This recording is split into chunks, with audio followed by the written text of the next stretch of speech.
It's my birthday! Ta-da! Báilame como si fuera la última vez y enséñame ese pasito que no sé. Happy birthday to me. Hello everyone, আসসালামু আলাইকুম। সবাই কেমন আছো? আলহামদুলিল্লাহ ভালো আছি। গত 26 তারিখে আমার জন্মদিন গিয়েছে। অনেক মানুষ আমাকে উইশ করেছেন, সবাইকে অনেক বেশি ধন্যবাদ। তবে সেদিন আমার জন্মদিনে কিছুই করা হয়নি, কারণ আমি প্রচুর অসুস্থ ছিলাম। তাই আমার হাজবেন্ড কিছু করতে পারেনি আমার জন্য, কেকটা পর্যন্ত আনতে পারেনি।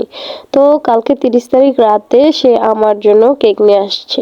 তো কেকটা ভাইকে আসার পথে একদম বারবার ঠেকনাতে এই যে কেকটা একদম নড়বড় হয়ে গেছে, চকলেটগুলো ছুটে ছুটে গেছে, একদম ভেঙে গেছে আর কি, মোটামুটি একদম বাজে অবস্থা।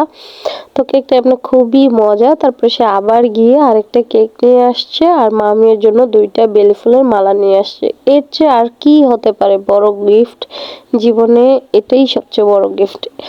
যাই হোক, এখন মা মেয়ে সুন্দর করে কেকটা কাটবো। তো এই কেকটা আবার নিয়ে আসছে। প্রথমে যেটা আনছিল সেটা তো ভেঙে গেছে, সেটা আমরা কেটে কুটে খেয়েছি বাসার সবাই।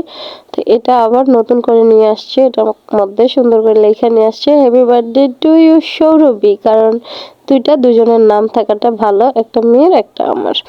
যাই হোক, এখন আমরা মা মেয়ে কেকটা সুন্দর করে কাটলাম।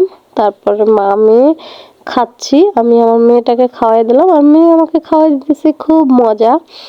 যাই হোক, তোমাদের জন্য রইলো। অবশ্য তোমরা যদি সামনে থাকতা তাহলে সবাইকে নিয়েই খেতাম। তো জন্মদিন এই ছিল, সিম্পল। তোমাদের কেমন লাগলো অবশ্যই কমেন্টে জানাবা। সবাই ভালো থাকবা, আমাদের জন্য দোয়া করবা। আল্লাহ হাফেজ, বাই বাই, টাটা।